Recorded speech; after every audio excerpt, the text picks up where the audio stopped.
So next, we want to look at intervals. Intervals are similar to what you know, but in grade 1 and grade 2, we only look at interval by numbers, right? Interval by numbers, where you just talk about first, first, yes, second, third. Do you understand? You say, oh, the distance or the interval between this note and this note is a second. For example, the interval between E and F is a second, because you say E, F, that's 1, 2, so a second, right? But the only difference that we've done so far in this grade is we're now adding names to the number. So we're not only interested in the number now, we're also looking at the names. And 3 names you should know: major, minor, perfects. There are others, but these are the ones we will deal with for now. Without going too much into details, when you write your majors, so for a major scale, so you have to know major scale, minor scale. Some of them have similar intervals, others have different intervals. So for example, every second is a major second. Every second, whether it is in a minor scale or in a major scale. The interval between 2 notes, a note and the successive notes, in terms of the scale, construction of the scale, whether it's a major scale or a minor scale, it is a major second. Do we understand?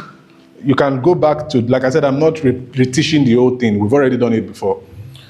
So second is major second. Now, for minor scale, for major scale, the third is major third and minor third for the minor scale. Please note that this is very important. This is what distinguishes a major scale from a minor scale, the third. So if the interval between a note and another note, for example, between C and E, in the major scale of C major, between C and E is major third. Between C and E flat, in a minor scale of C minor, between C and E flat is a minor third. Both of them are third, because it's C, D, E, whether it's E flat, E sharp, E anything, is third, all right? But because one is less by a semitone, it is minor. The other one is C to E, major. The other one is C to E flat, less by a semitone, it is minor. All right? So, but fourth and fifth is perfect. Fourth and fifth is perfect. Perfect, fourth and fifth, both for major and minor scales. Do we understand that? If it is fourth, if it is fifth, it is perfect. You don't need to worry yourself. By the time you get to sixth, it's major sixth, all right?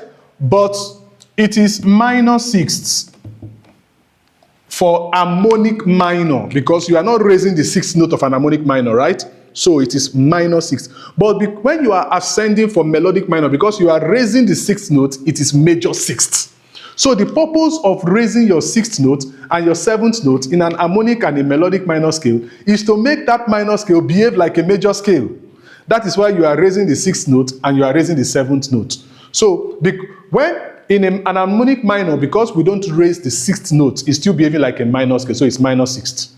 But in a melodic minor, because you have raised the sixth note is now behaving like a major scale. All right, so it's a major sixth. Do we understand? But when you are descending and you take away that raised sixth, it goes back to the minor sixth again for melodic minor. And the same thing is, so for major seventh, you have major seventh and major seventh again for harmonic and melodic minor. Why do you have major sevenths for harmonic and melodic minor? Because the seventh notes are raised. They are behaving like major brothers. You understand? Major boys or major girls. All right? Because they are raised now. So they say, no, I'm not a small boy. I'm not a raised. No. That's what they are behaving major. But when melodic minor is going back home, descending from school, it becomes a minor again. So it becomes minor seventh. Do you understand? Does that make sense? Then for the last one is perfect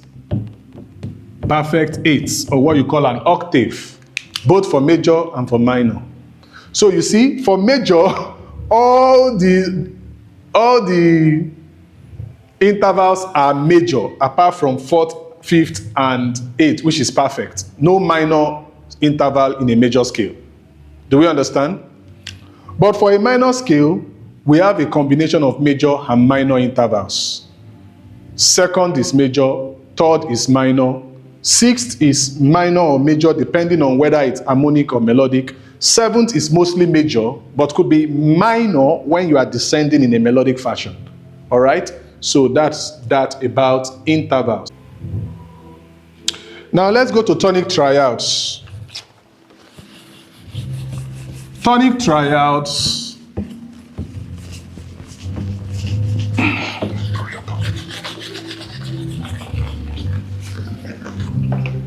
Tonic triads.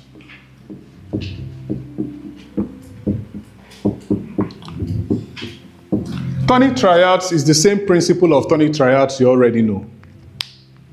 A tonic triad is a triad built on the tonic, right? The tonic is the first note.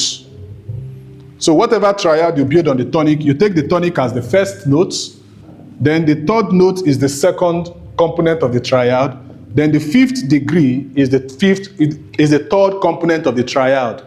It is the same thing for major and minor. Do you understand? You don't even need to bother about sixth or seventh because you are not getting to the sixth or seventh note here. Your highest note is the fifth note. Do you understand? So, first note, third note, fifth note. Do we understand? First note, third note, fifth note of any major scale or any minor scale is a tonic triad, and this is root position. Root position because you are building it on, it's a tonic scale and the tonic is the first note. That is why it is root position. There are other positions that are not root position, but they are still tonic triad. And we're going to go into that in grade 4.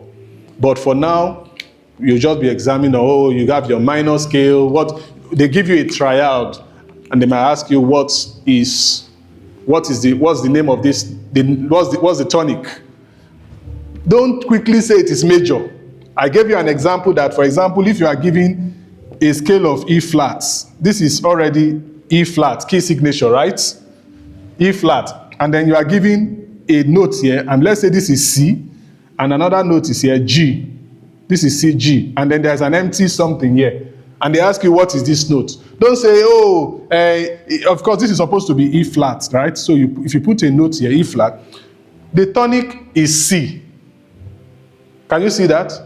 But it is using the scale of E flat major. So that means this is C minor. So don't say, the tonic is E flat because it's E flat. No, it must not always be major. Now you should be thinking more major and minor because it can be examined. Now that's why you are taught minor scales, because it can be examined in it. So please, don't rush. Take time to investigate what you are doing and be sure that that is the answer before you go for it. Do you understand that? Do we have any question? Okay. Now, I'm not going to touch on degree names. Degree names for major scale is the same thing as degree names for minor scales. Do we understand? First notes, first degree is your tonic. Second degree is your what? Supertonic. Third degree is your mediant, subdominant, your dominant. Your sixth degree is your submediant. And then your seventh degree is your leading notes. And then your eighth degree is your octave. All right? So it's the same thing. So you just write your scale and just give them their degrees. That's whether it's major, even melodic, or it's the same. Any question? Any question? One last thing we are going to do before we go into we end. Just one last thing. We talked about simple phrasing. Simple phrasing.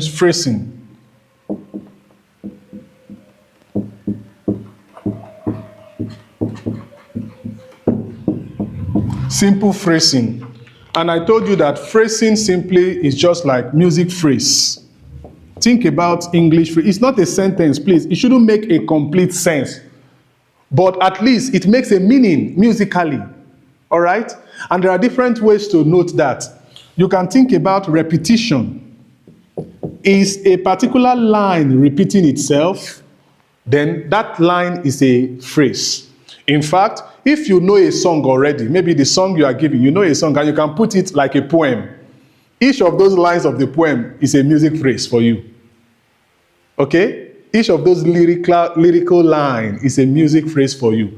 Also, you can think about, normally, music phrase should either be 2 or 4 bars long for this your level. Most cases it will be 2 bars long. So look at the 2 bars. Does it make sense? Okay, if it makes sense, especially if the last note is a longer duration note. For example, if all the songs are quavers, crochet, and the last note in that second bar is like a meaning, you should know that that's a pause. It's like a pause. It's like a longer, so you should know that, and then you look at the other subsequent 2 bars again, and it has a similar, maybe, meaning or something. You should know that, okay, so this is a 2 bar, all right, phrase. That's how you think about it. Another thing, again, you may want to look at, which is very important for you to know, is that musical phrases, they start and end on the same beats. So if, for example, your first beat is an anacrosis, you have 4/4, for example, and then you have 1 beat here, and then you now have, let's say you have this.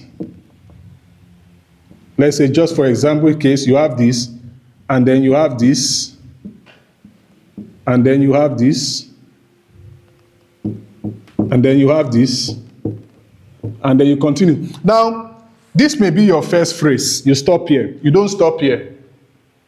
Do you understand? You see, you started your first phrase from here. You have to stop here so that the second phrase can also start from the same beat you started your first phrase with. So you must start your phrase on the same beat of a song. You see, we started from the anacrosis, which is the last beat in this case. We must end on the 3rd beat so that 3 plus 1, what do we have? 4. Our 2 bar is completed. 1 plus, if you put it here, then it's 4 plus 1 is 5. We have gone above. And then we can start here again and go to the next 3rd in terms of, so that we have 2 bars. So note that whatever you are picking as your music phrase should start and end on the same condition, the same beats of the song. Do we understand? Now, the last thing I want to say on this music phrase, the best way to do it is to sight read the music. Or to sight sing, rather, not sight read, to sight sing the music. Not just to read the notes, but to sing it rhythmically. Da, da, da, da, da, da. Okay, you see, you have dragged it. You're able to feel it in your head, in your mind. Okay, this is. But if you don't know how to sight sing it, you'll be depending on all these anecdotes. And sometimes they could break down in more advanced cases. So that's why it's good for you to learn how to sight sing. Do you understand? Are you with me? All right. And that will bring us to the last, the other one is terms and signs. You can go do that on your own. I don't need to tell you what to do. Terms and signs, there are many of them. You need to memorize those ones. Some of them, they are similar to English words. So you can easily catch what the meaning are. Others are different. You need to, but for those that are Italian, like, she can score 100 in that one. All right? And the Lord will help every one of you in Jesus' name. So I wish you all the best in your exams. I believe God that by God's grace, you are going to do remarkably well, excellently well, and you are going to come out in flying colors in Jesus' name.